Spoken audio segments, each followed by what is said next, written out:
Par quelle dissimulation préventive, par quel très secret biais aborde-t-on l'inconcevable, l'interdit sans faille, le totalement hors d'atteinte?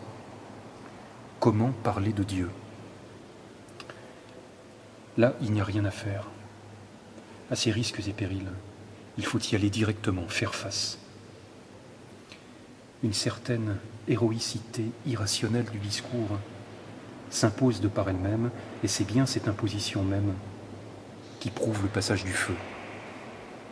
Ainsi, en tant que inconditionnellement engagé comme je me trouve dans l'espace intérieur du mystère de la foi catholique, je ne saurais concevoir aucun autre chemin d'approche de Dieu que celui de ma propre expérience, de sa présence vivante en moi, et de ma présence face à sa propre identité vivante, qui se dresse invisiblement devant mon attention extatique à lui, dévastée par sa présence ardente là. Dieu m'est présent d'une manière absolument immédiate, réelle, totale, vivante à tout instant là, devant moi, en tant que personne unique, ayant son être propre et son nom propre, son visage et son souffle propre, tout comme il m'est présent d'une manière ardente et tragique dans le mystère sacrificiel et suractivant de l'Eucharistie, qui est un mystère de communion amoureuse et sanglante, de soutènement et de salvation cosmique.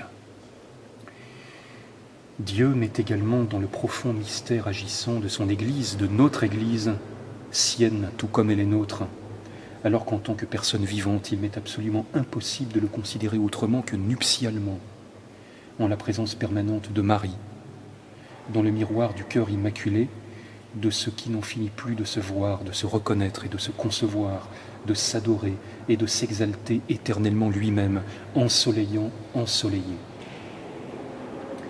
Cependant, ma connaissance de Dieu, mon espérance, ma conscience et la conscience transcendantale de cette conscience-là se trouvent dans mon état actuel irrémédiablement confiné dans le temps, autrement dit dans l'histoire, ou plutôt dans l'historial du devenir sans fin du divin par rapport à lui-même.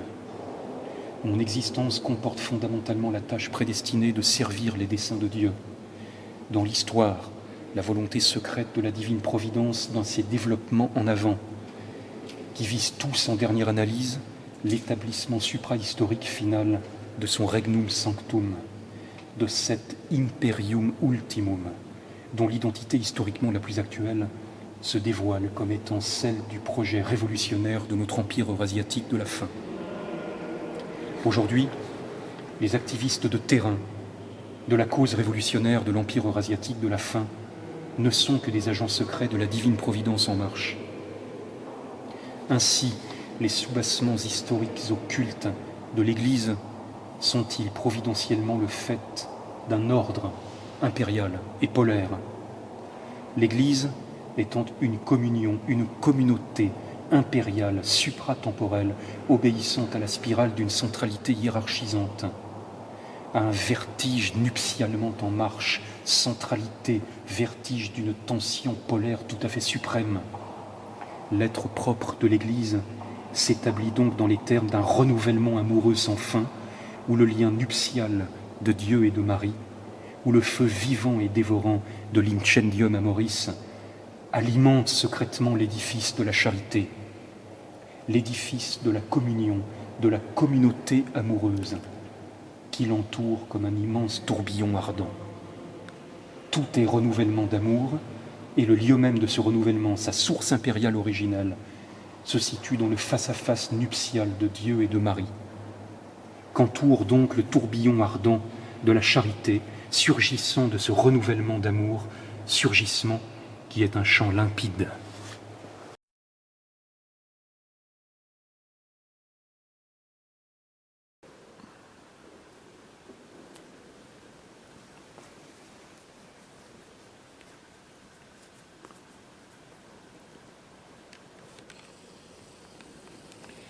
Et puisque c'est bien le supérieur qui commande à ce qui se trouve au-dessous de lui, et que par conséquent c'est l'Esprit de Dieu qui mène l'histoire, Il ne se peut donc pas qu'il y ait de grands renouvellements impériaux de l'histoire qui n'entraînent pas aussi un renouvellement en profondeur de la religion.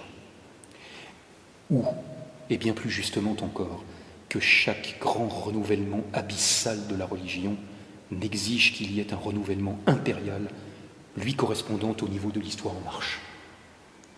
Aussi la question qu'il faudrait que l'on se pose d'urgence est-elle bien à présent la suivante. Quel est-il donc le renouvellement intérieur de la religion qui en appelle, demande et provoque à l'heure actuelle au renouvellement impérial de l'histoire du monde qui ne tardera plus à dévoiler son visage propre, à imposer révolutionnairement sa venue? Quel changement intérieur de la religion va-t-il faire que le projet de notre empire eurasiatique de la fin finisse par devenir bientôt une réalité politico-historique totale, entièrement là? Tout porte à croire que c'est l'émergence abyssale au sein de la religion catholique romaine d'une nouvelle identification théologique et dogmatique de Marie qui va devoir apporter les bouleversements fondationnels, la brusque montée du renouvellement appelé à changer la face de l'histoire à sa fin, et le rétablissement impérial qui devra assurer, incarner ce renouvellement en termes d'accomplissement politico-historique immédiat. Or, ce renouvellement abyssal de la religion catholique romaine, une série d'apparitions mariales le provoque, le prépare, l'annonce, et sont en train de l'établir depuis déjà le siècle dernier.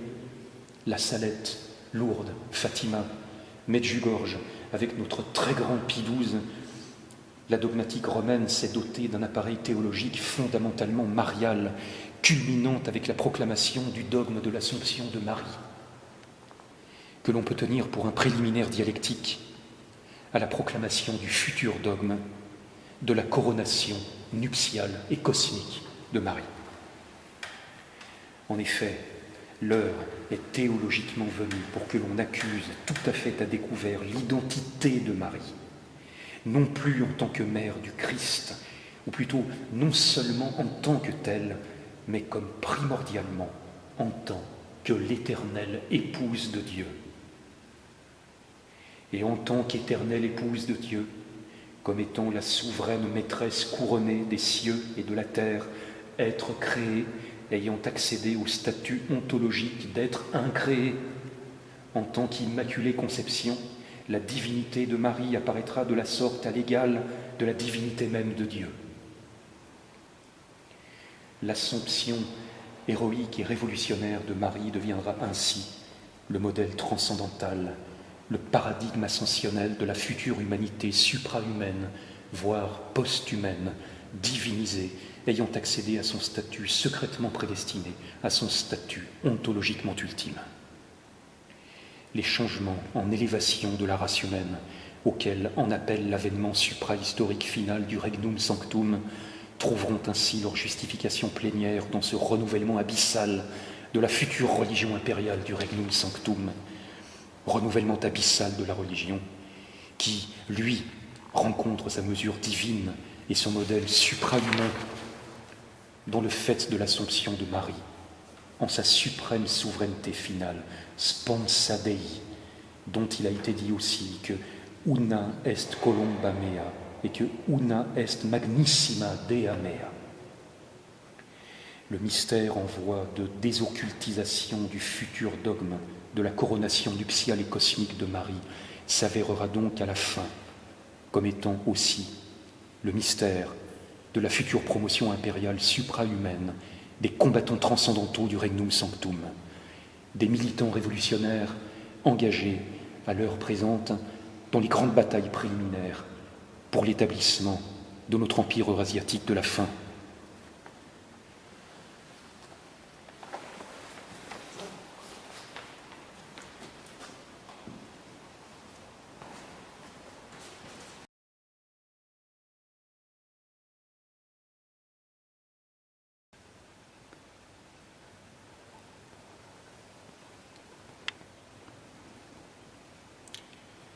Pour se survivre à elle-même et pour avancer dans l'histoire, l'Église dispose d'une double identité, utilise deux visages, l'un tourné vers l'extérieur, l'autre vers l'intérieur. Suivant son identité extérieure, l'Église compose avec le monde et avec l'histoire en marche, se soumet ou fait semblant de le faire aux circonstances, aux commandements équivoques des temps et des pouvoirs dominants, fussent-ils de signes subversivement négatifs. Cependant, sous son identité intérieure, l'Église reste immuablement fidèle à sa propre réalité hors d'atteinte, ne sait que la marche de son propre devenir dogmatique et transcendantal à couvert, et même le plus souvent tout à fait occulte. Ce dédoublement d'état n'est-il pas d'ailleurs le propre de tout ce qui se trouve engagé dans le temps, plongé dans le cours tumultueux de l'histoire et des obscures servitudes aliénantes de celle-ci? En ce qui me concerne personnellement, si je peux éventuellement comprendre en principe les obligations passagères de l'auto-trahison de l'Église aux prises avec les aliénations nocturnes de l'histoire, ces obligations passagères, par contre, je me refuse de les prendre moi-même en compte. N'ont de l'importance pour moi que les positions, le plus souvent dissimulées, de l'Église intérieure, de l'Église de Saint-Jean. Ces dernières étant toujours entièrement conformes à celles de la tradition primordiale, polaire, et assumant avec force la part de vérité transcendantale de toutes les instances d'affirmation traditionnelle, du haut légendaire mythologique, des croyances archaïques, abyssales, véhiculées par nos religions antérieures. Et cela, tout en se tenant à la pointe la plus avancée de l'œuvre d'auto-renouvellement, d'auto-dépassement permanent de l'esprit en marche. L'œuvre prophétique de Virgile appartient à la tradition intime de l'Église intérieure, tout comme le patrimoine visionnaire et légendaire de la tradition celtique antérieure, de la tradition gréco-romaine et de la tradition hindoue. Je tiens donc à le répéter pour moi et pour l'ensemble de tous ceux qui sont conspirativement, comme je le suis moi-même, le catholicisme, le grand catholicisme traditionnel, polaire, constitue l'estuaire de réception assomptionnelle, la ligne d'arrivée de la totalité des grandes religions appartenant à la tradition originelle. En même temps, je ne peux quand même pas ne pas craindre que de concession en concession, l'Église extérieure n'en vienne pas un jour à dépasser une certaine limite, à sombrer dans l'irrévocable, comme c'est presque le cas avec sa politique de repentance successive à l'égard de son propre passé, ou comme cela pourrait bien être le cas aussi dans l'éventualité à craindre de certains choix par trop aberrants dans l'établissement de fait de la continuité pontificale. Mais il resterait alors à prévoir que l'autre Église, que l'Église intérieure, viendrait à promouvoir une contre-stratégie de renouvellement, vouée à faire contrepoids et à dépasser en force les déviances fatales de l'Église extérieure, mise en difficulté par ses défaillances concessionnaires à l'égard de l'histoire et des aliénations subversives caractérisant l'approche de la fin, les ultimes temps. En cas de catastrophe, l'Église intérieure, secrète, se dévoilera, saura agir en frappant soudain là où il le faut, et de la manière la plus impitoyable. De toutes les façons, les temps sont là de ce renouvellement abyssal de l'Église qui commande en force depuis l'invisible l'avènement politico-historique de l'imperium novissimum et conforte souterrainement l'actuelle mise en piste révolutionnaire par les nôtres de l'empire eurasiatique de la fin. D'autre part, je ne nierai pas que certaines de mes approches visionnaires du mystère marial peuvent avoir subi l'influence souterraine d'une sorte de tantrisme opératoire de limite ultime, ni que le mystère ontologique fondamental de l'edificium amoris, de l'habitat à la fois charnel et transcendantal de Marie en son propre espace d'être, me paraissent identifiés dialectiquement et d'une manière absolument prophétique avec le mystère en action de l'edificium tantricum. Il n'y a qu'un seul amour, et un seul mystère de l'amour. À ce niveau de l'expérience abyssale de l'amour, du seul amour, toutes ces voies d'ardeur sont la même voie ardente.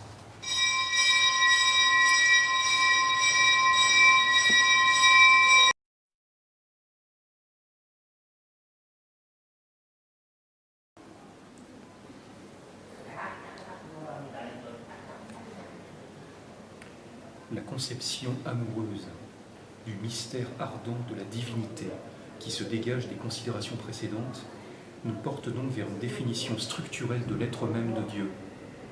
Dieu est ce qui, ensemble avec Marie, produit le flot ininterrompu du feu ardent et brûlant de l'amour, de l'incendium amoris. Tout l'univers jaillit de la jouissance, dit la Lingopasana Rahaya, feu qui sert à alimenter l'incendie de la communion des saints, l'incendium caritatis. Dieu est amour, et l'amour soutient l'empire de la charité vivante. Un immense lac de feu tournoyant sur lui-même, avec en son centre la surcentralité polaire de l'amour de Dieu et du monde. De l'amour de Dieu et de Marie. Tel est le dispositif en action de la divinité vivante. Tel est le mystère de l'edificium caritatis. Tel est l'être même de Dieu. Il n'y a donc pas de Dieu sans Marie, de même qu'il n'y a pas de Marie sans Dieu. La plus haute approche de Dieu sera donc l'approche nuptiale. L'expérience de Dieu est une expérience amoureuse. Et si l'on ne peut approcher Dieu sans Marie, il n'y a pas non plus d'expérience amoureuse du divin qui ne comporta, qui ne fit appel au mystère abyssal, régissant le couple humain, les couples humains, préontologiquement conçus, prédestinés, existant déjà en tant que tels avant qu'il ne fût, et qui restera identique à lui-même après la mort, au-delà du temps, si mort il y a, si temps il y a.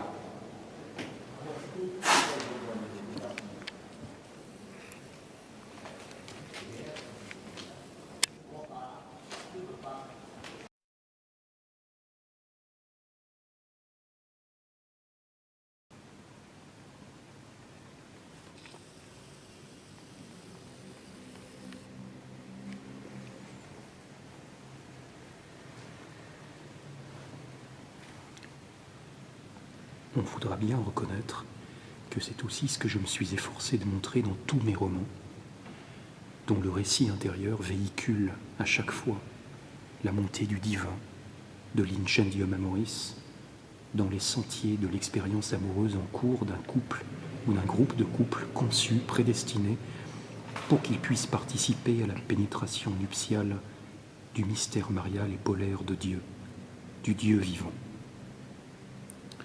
Si, à la marche ascensionnelle de l'expérience amoureuse, des couples préontologiquement prédestinés, correspond à chaque fois l'amoureuse descente qui va à leur rencontre du couple nuptial de Dieu et de Marie. C'est bien ce double mouvement ascensionnel et descensionnel qui constitue l'être vivant et ardent de l'incendium caritatis, le noyau occulte de tout ce qui est, de cet imperium Mariae que va devoir célébrer le futur dogme de la coronation nuptiale et cosmique de Marie. L'ensemble de mes romans installe donc un faisceau d'instructions secrètes destinées à entr'ouvrir initiatiquement les portes invisibles mais farouchement gardées de ce mystérieux imperium Mariae qui dédouble secrètement le monde visible et qui en constitue l'arrière-fond abyssal et ardent, sanctuarisé, à la fois hors d'atteinte et tout à fait à la portée de certaines flambées d'amour conséquentes.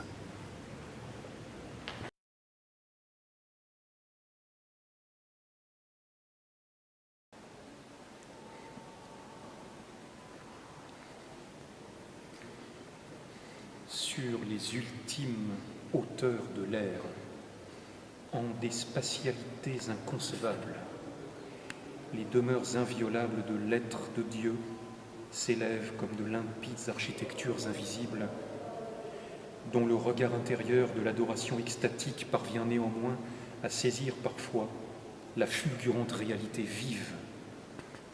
Au cœur de l'empire de la charité, lui-même constitué par les hiérarchies ardentes des couples, amoureusement prédestinés à participer aux noces des divins époux, se tient l'incandescente alcôve de leurs amours d'où l'être surgit indéfiniment, et toute ontologie. Or, ces architectures d'en haut, toutes d'un air limpide, étincelant, n'en finissent plus de se réverbérer très secrètement et sous très exigeant contrôle dans la sphère des adorations ascensionnelles qui s'élèvent vers Dieu et Marie depuis cette miséricordieuse couronne du Tantra. Le feu de l'amour, entretenu par le face-à-face éperdu de Dieu et de Marie, se reflètera ainsi dans chacun des couples nuptialement intégrés, qui, ensemble, constituent l'empire de la charité, la miséricordieuse couronne du Tantra. Autrement dit, l'édifice embrasé des cercles concentriques et des étagements successifs de l'agencement intérieur des invités au repas de noces des époux, invités dont le nombre reste un secret redoutable, enclos sur nous-mêmes. Heureux le regard clandestinement admis à cette vertigineuse vision des hauteurs interdites, couronne solaire tournant sur elle-même et vrombissant d'un seul et même chant glorieux, éternel, à la fois ardent et retenu, autour d'un noyau fulgurant de l'incandescente alcôve abritant les amours de Dieu et de Marie. Telle est cette architecture invisible, encore qu'elle soit faite en son entier d'une vertigineuse polarisation de regards, réunissant très occultement dans une même unité vivante et resplendissante le Créateur et ses créatures, appelés à la consommation ardente d'un même amour, qui en même temps les consomme éperdument sans cesse. Car il faut oser le comprendre. Créateur et créature ne font qu'un en cette impitoyable fournaise d'amour qui aspire tout en elle et où tout s'exalte et lui. C'est ainsi qu'est Dieu en son être, et c'est ainsi que je le vois en levant mon regard vers les scintillants précipices des cieux au-dessus de moi, au tréfonds de moi, car c'est tout comme l'extrême extérieur et l'extrême intérieur.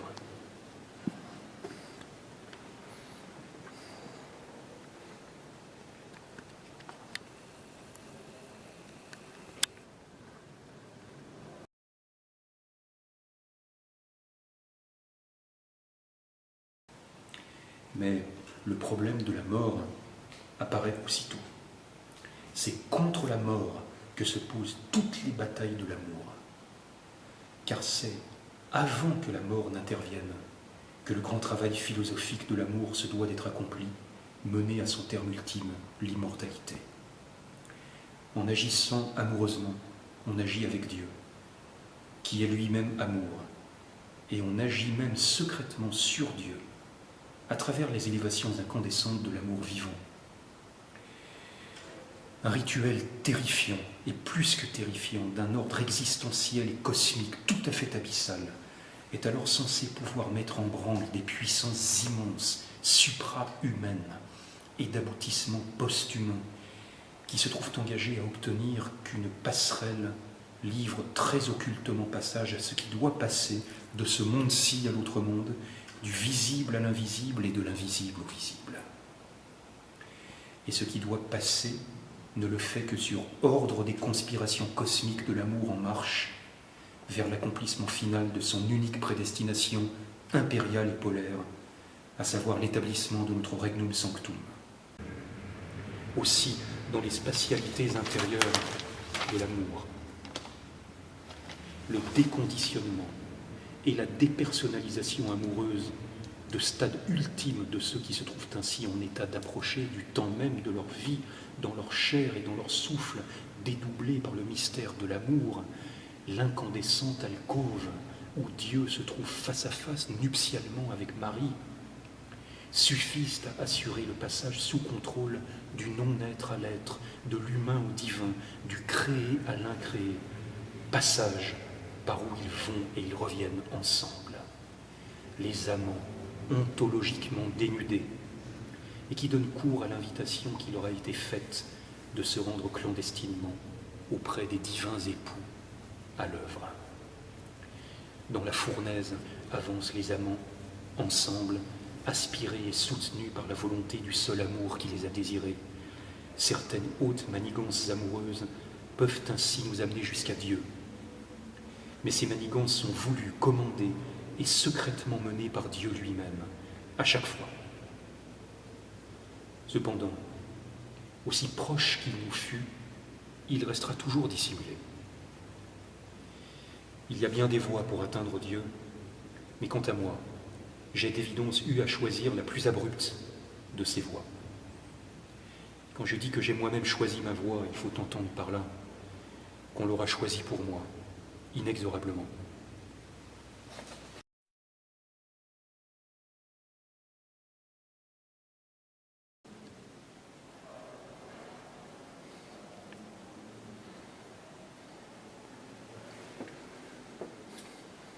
Mais n'avions-nous pas commencé par craindre que les utilisations de limites de notre langage ne puissent pas supporter, à travers leur buissonnement à l'œuvre, le passage du feu?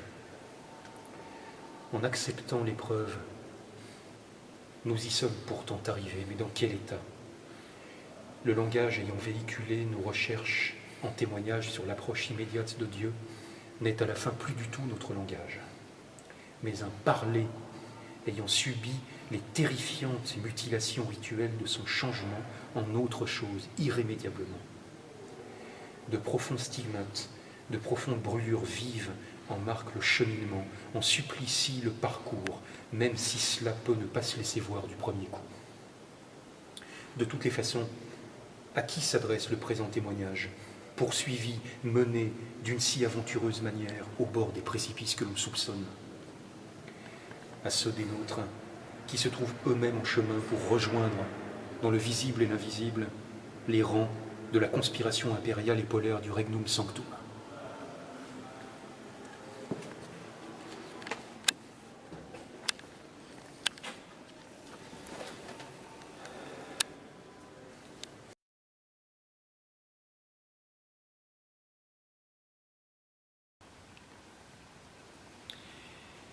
Si l'amour est supratemporel, il n'en est pas moins projeté dans l'espace, parce que l'amour est essentiellement approche sur une spirale infinie du centre polaire de l'Incendium Amoris, de l'incandescente alcôve des amours de Dieu et de Marie. Cependant, en termes de charité, en termes donc de l'amour qui se donne sacrificiellement à l'amour, la spatialité ardente, sans cesse créée par ce don fondationnel de l'amour à l'amour, trouvera sa spatialité propre, son habitat spirituel de convenance à l'intérieur du Sacré-Cœur de Jésus. Ainsi, René Guénon écrivait-il en février 1926 dans la revue ultra-catholique Regnabit.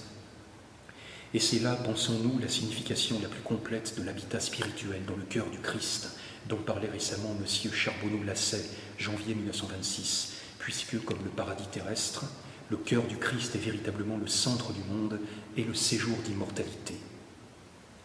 Et dans Regnabit encore, René Guénon écrivait aussi, en septembre-octobre de la même année, « Le Sacré-Cœur est pour ainsi dire le lieu où se réalise proprement le mystère de l'être théandrique, où s'opère l'union des deux natures divines et humaines dans la personne du Christ. Dans l'Évangile, l'humanité du Christ est comparée au temple. Nous disons l'humanité du Christ et non pas seulement son corps, parce que c'est effectivement le composé humain qui, comme tel, est détruit par la mort. Détruisez le temple de Dieu et je le rebâtirai en 3 jours. Saint Jean 2, 19, confère Saint Matthieu 26, 61, Saint Marc 14, 58. Et le cœur est dans son humanité, ce qu'est dans le temple, le tabernacle ou le Saint des Saints. C'est dans le Sacré-Cœur de Jésus que se fait donc la jonction entre, d'une part, l'amour de Dieu et de Marie, et d'autre part, la charité, à travers laquelle cet amour, leur amour, finit par se donner à nous dans son mouvement perpétuel, par nous ramener indéfiniment au mystère de sa propre source vivante, à l'incandescente alcôve de son éternelle autoconsommation. Tout est donc offert et compris dans l'intelligence vécue d'une même centralité polaire. Le lieu où cela n'en finit plus de se faire est le même lieu. Sous le regard de l'amour, le lieu originel de l'Incendium Amoris est l'habitat même des amours de Dieu et de Marie, l'incandescente alcôve, du point de vue de la charité vivante, le lieu originel de l'Incendium Amoris apparaît comme étant le Sacré-Cœur de Jésus. Or, si le Sacré-Cœur de Jésus comporte en son corps de chair même l'entaille vivante du coup de lance de Longin, par où s'écoule indéfiniment le sang de la vie, il est évident que notre doctrine d'être et de combat ne saurait se vouloir autre que celle du mystère du sang de la vie. Nous sommes les soldats du sang de la vie, les soldats du sang ardent. Notre doctrine est une doctrine de sang.